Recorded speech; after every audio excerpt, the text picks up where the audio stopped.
Hi guys! Welcome back to my YouTube channel. So, ayan.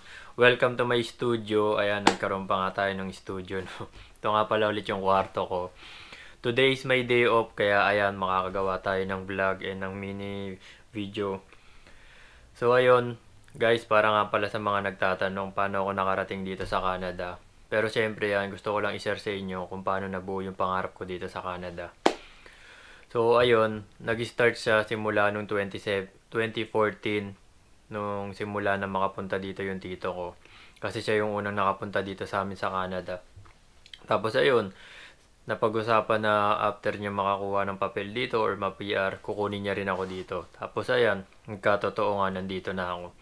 Kasi alam nyo guys, sa pamilya namin or parang sa lahat naman ng Pilipino karamihan, kasi nagiging ano na sa pamilya namin na pagkatapos mong graduate or pagkatapos mo mag-aral, kukuha ka lang ng experience, ng trabaho sa Pilipinas, tapos pupunta ka sa ibang bansa para mag-abroad.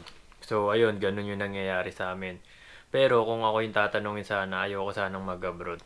Palagi kong sinasabi sa sarili ko noon na pag nakagraduate ako, maghahanap na lang ako ng magandang trabaho, papasok ako sa magandang company, tapos sisipagan ko na lang para hindi na ako mag-abroad.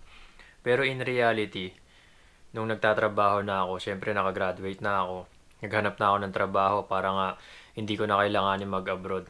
Tapos in reality, habang nagtatrabaho ko, unti-unti mo palang marirealize tsaka may experience yung hirap ng buhay. Sabi ko sa sarili ko nun, hindi pala ganun kadaling mangarap dito sa Pilipinas. Kumbaga, kahit na anong sipag mo, kahit na anong pagsusumikap, o kahit na anong gawin mong effort, yung sahod mo, ganun at ganun pa rin at hindi magbabago. Yung parang nagpapakapagod ka lang para sa ibang tao, pero hindi para sa sarili mo. Kaya yun, unti-unti na-realize ko na, baka kailangan ko talaga mag-abroad. Baka kaya maraming Pilipino na nag-iibang bansa. Tapos ayun, that time, nag-message na ako sa tito ko. Sabi ko sa kanya na, gusto ko nang mag-Canada, baka mahanapan niya ako ng trabaho dito. Tapos ang galing lang that time. Kasi nung time na nag-uusap na kami and nag-start na kami mag-process ng mga requirements para sa pagpunta ko dito. Kumbaga naging smooth lahat ng transaction, walang masyado naging problema.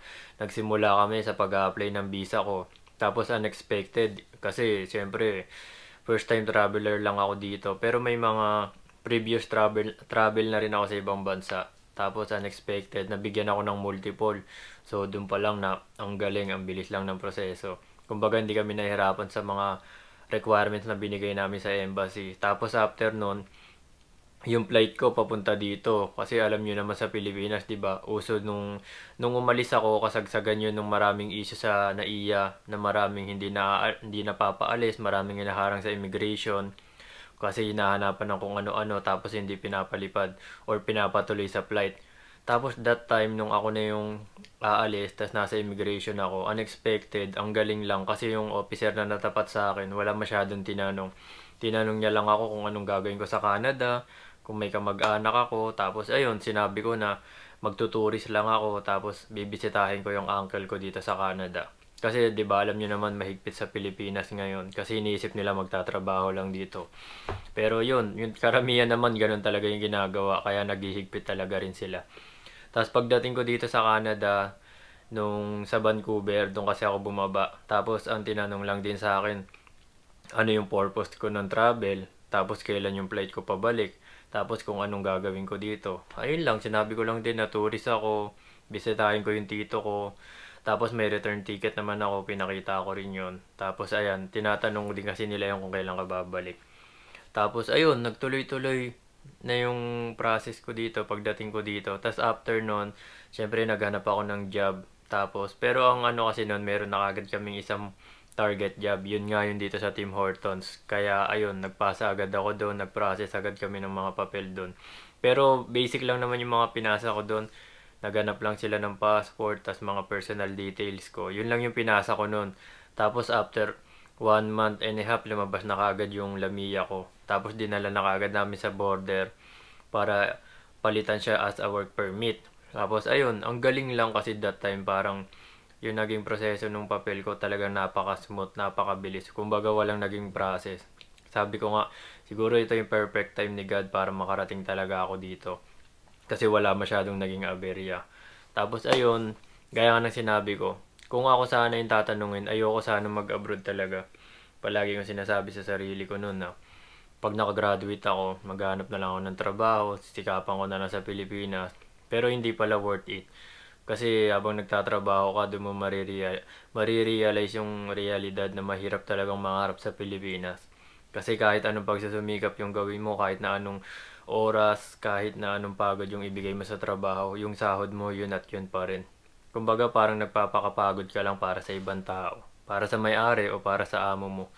Pero yung effort na ginagawa mo hindi nila na-appreciate yun.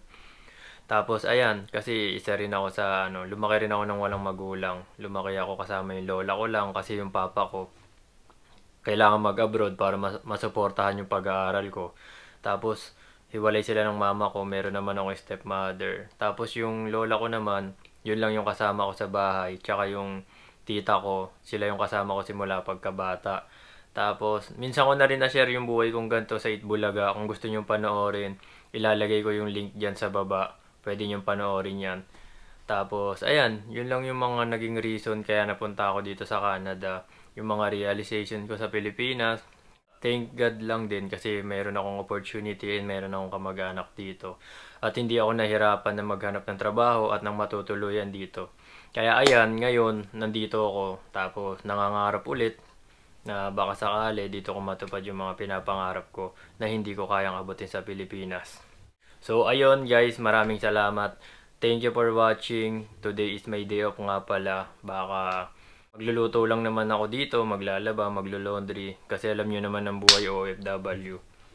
Walang ibang gagawa nun kundi tayo lang. Kaya kailangan maging masipag, laban lang sa life. Huwag kayong tamarin sa buhay. Hanggat may pangarap kayo, lalo kayong magsipag para maabot nyo yung mga pinapangarap nyo. Thank you for watching.